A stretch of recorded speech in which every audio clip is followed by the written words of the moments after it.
Salut à tous et bienvenue pour cette dernière ronde du tournoi rapide de Belay 2025. La partie dernière, je me suis fait exploser à l'ouverture contre un certain Jean-Louis Pivard qui m'a juste eu dans les 20 premiers coups. Mais du coup, aujourd'hui, ronde 9, contre Grégory Valli, tant pour moi, un joueur de Albertville, si je dis pas de bêtises, 1072 Elo. Et du coup, c'est la dernière ronde, je suis un peu dépité, il faut savoir que je suis un peu en mode purée, j'ai perdu Elo, là c'est pas bien, mon tournage je suis nul. En gros je suis dépité, je suis un peu découragé par ce tournoi qui s'est pas passé comme prévu. Mais je la joue quand même, j'aurais pu porter forfait on va dire, mais je n'ai pas décidé de ne pas le faire parce que moi je suis de l'école de tout jouer, même si du coup comme ça apprend la combativité. Mais du coup, là, je joue contre Grégory Valli, un joueur qui fait peur. Mais du coup, je joue quand même. Je joue E4, et là, mon adversaire me joue cavalier F6, défense à liquide. Et je suis déjà, à bout du rouleau, parce que je sais que la liquide est mauvaise, mais je sais aussi qu'elle est extrêmement critique, en fait. Je sais que ça met des positions où les noirs peuvent complètement combattre, et il y a beaucoup de tactiques en général qui peuvent arriver sur la liquide, qui peuvent être gênants. Mais du coup, moi je vais jouer simplement E5, cavalier D5, C4, cavalier B6, D4, donc c'est l'attaque normale, on va dire, de la liquide. Le but étant de venir prendre le centre et forcer le cavalier à bouger plusieurs fois, ce qui empêche les noirs de se développer. Il répond D6. Je réponds avec F4. L'attaque 4 pions, désolé pour les mouvements de caméra, j'ai juste remis en place. Donc F4 vient défendre le pion, et donc c'est ça qu'on appelle la 4 pions. Ici il faut savoir que contre la liquide en général, cette approche est considérée comme étant de loin la plus dangereuse, parce que je viens simplement prendre le centre, et t'as pas grand chose. Moi je vais pouvoir simplement venir rapidement développer mes pièces, roquer, etc., avoir un énorme avantage d'espace. Donc c'est ça le danger de la liquide. Mais mon adversaire va prendre fou F5, donc c'est la ligne principale ici, même si cavalier D6, cavalier C6 est en général joué d'abord, ici il va répondre par fou F5 d'abord, il va développer le fou, je réponds fou E3, un coup systématique dans la liquide, pour venir défendre le pion et libérer peut-être la voie pour la tour C1, il joue E6, pour venir libérer le fou, défendre son fou. Je joue cavalier C3, donc je viens développer le mien. Il joue fou E7 pour venir préparer le roc. Ici, c'était peut-être préférable de jouer en B4 pour venir clouer mon cavalier. Mais du coup, il vient en E7, je viens en E2 avec mon fou pour éviter les clouages. Et du coup, venir développer mon fou pour ensuite jouer cavalier et petit roc. Cavalier C6, je prends mon adversaire, donc il vient attaquer mon pion. Il vient mettre pression, il vient développer son cavalier. Je joue cavalier F3 un peu systématiquement pour développer, défendre et préparer le roc. Tout va bien. Petit roc, et ici, du coup, on a la position principale, on va dire, de la liquide, une position jouée maintes fois, 186 fois dans les parties de maître, notamment par Jean-Christophe Douda avec les Noirs, qui est un grand maître top 20 mondial, je crois, polonais.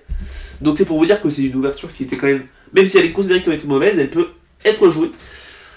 Pour jouer quand même sur quelque chose, les noirs sur la base de données des amateurs gagnent plus que les blancs, donc j'avais peur. Ici, je sais que le coup principal, c'est F6, j'ai quand même un peu étudié la position, pour venir casser le centre et mettre pression sur la tête, en fait, sur quoi je suis obligé de prendre. Mais il va jouer H6, un coup que, honnêtement, je ne comprends pas.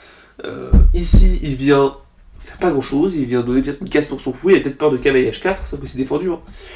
Mais du coup, moi, ça me donne du temps. Et moi, je vais réfléchir, mais finalement, je vais me dire, ok, si je fais pas ça maintenant, je le ferai jamais. Parce que le truc de F6, c'est pour empêcher la poussée D5 en réalité.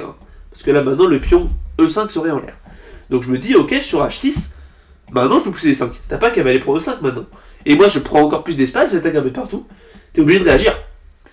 Ici, je joue cavalier B8, c'était probablement préférable de prendre ici le pion, mais je joue cavalier B8.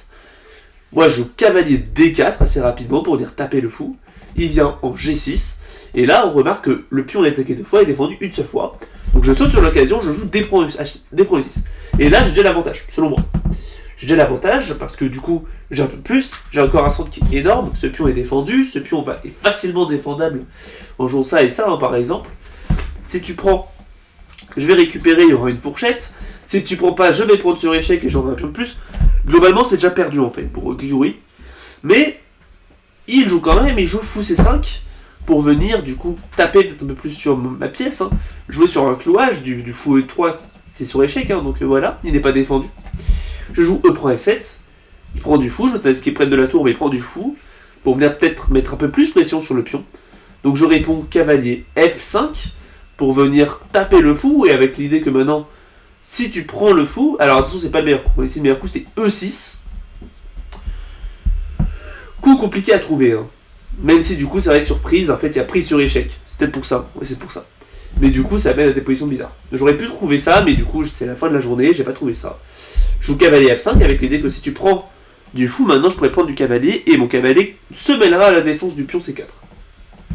Il va prendre de la dame, je prends de la tour A pour la mobiliser, il prend le fou, je prends le cavalier. Et là, du coup, j'ai simplement un pion de plus sans grande compensation pour mon adversaire. Parce que là, du coup, ce pion est parfaitement défendu. J'ai une tour sur une colonne ouverte, son fou il est assez inactif, son cavalier fait pas grand chose. Hein. Ici, je pourrais jouer B3 et son cavalier sera hors jeu. Ce cavalier n'est pas encore développé, moi j'ai l'impression de juste mieux. Il joue tour E8 pour venir taper. Ici, j'hésite et je me dis ok, je joue C5 pour venir taper le cavalier. Et de toute façon, c'est bien. Le cavalier 6D7, il joue pour faire une fourchette. Et ici, en fait, c'est en effet le meilleur coup. Ici, je suis complètement gagnant. Plus 4 sur l'ordinateur. Et il fallait que je joue tout cavalier ED5, par exemple. Pour venir taper le pion C7, qui est quasi indéfendable. Et ensuite, gagner simplement la tour. Et si tu viens là, attention, hein, je prends. Donc voilà.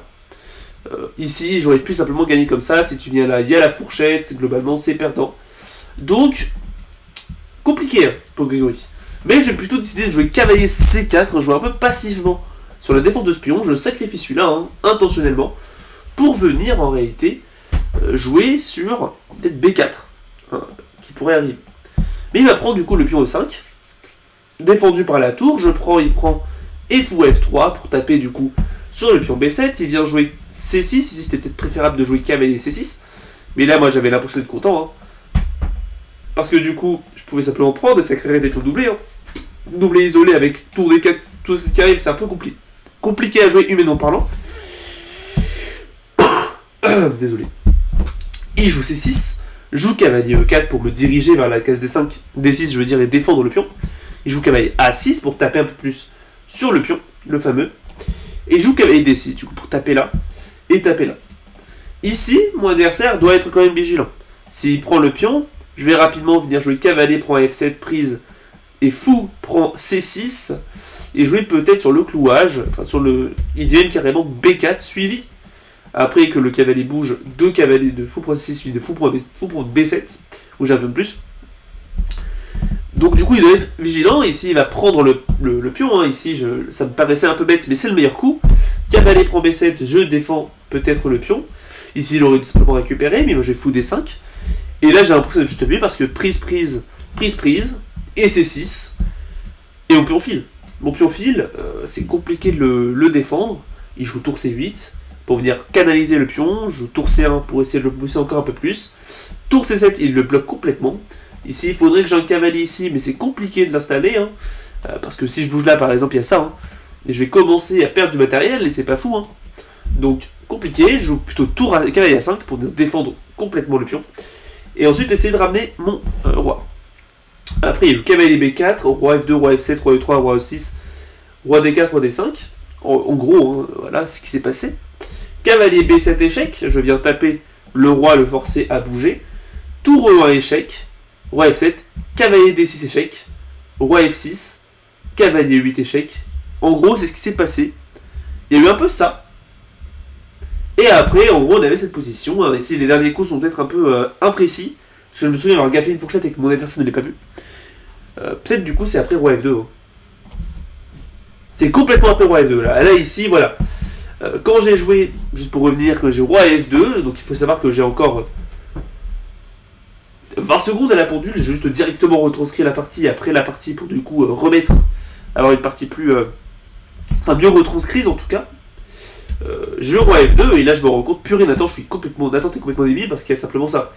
Tu perds la pièce. Et là, paf, roi F7. Je suis content, je joue roi F3, etc., etc. Et du coup, on a fini avec cette position, hein, plus ou moins, où il a gaffé sa tour et j'ai gaffé la mienne, intentionnellement, mais où j'avais un pion de plus qui était déjà passé. J'ai fini rapidement par faire dame, enfin par menacer de faire dame, imparable. Et il a abandonné. Donc, belle partie contre ce Grégory Valli, hein, que j'ai gagné finalement, hein, donc belle victoire. Donc du coup je finis ce tournoi avec 5,5 sur 9, hein, donc c'est quand même louable comme performance. C'est 5,5 sur 9, ça va, hein, c'est pas énorme mais c'est déjà bien. C'est mieux en tout cas que ce que je m'attendais avec les premières parties, hein, je m'attendais à avoir peut-être 4 ou 5. Mais du coup, je finis à 5,5, je suis souci de la fédération actuellement. J'ai fini 33ème sur 112. Donc c'est pas mal, mais il faut savoir que j'ai été plus ou moins dans les 24 favoris, hein, donc c'est quand même extrêmement loin de ma performance. J'ai, du coup, après ce tournoi, eu mon changement Elo, qui est arrivé. Et comme je l'avais dit dans la partie dernière, je crois, j'ai perdu du Elo, mais du coup j'ai perdu 12 Elo. 12,8 je crois, un truc comme ça, à cause de mes défaites et mes nuls contre des 1600. Hein. C'est peu étonnant hein, que je fasse ce genre de performance. Mais du coup j'ai perdu 12 Elo, 12,8, donc arrondi ça fait 13. Et donc j'ai redescendu pour le mois de mai à 1910 Elo, ce qui est pas mal du tout, hein. Honnêtement je m'attendais à être au-dessus de 1900 après ces tournois, hein, parce que du coup j'avais vraiment l'impression de faire n'importe quoi. Mais du coup je suis redescendu à 1910, ce qui est ok, honnêtement je prends. Mais du coup, quand même tournoi un peu décevant, hein. Ce rapide était quand même assez... mal ficelé, j'ai mal joué, hein, ça arrive, hein, mais du coup, voilà.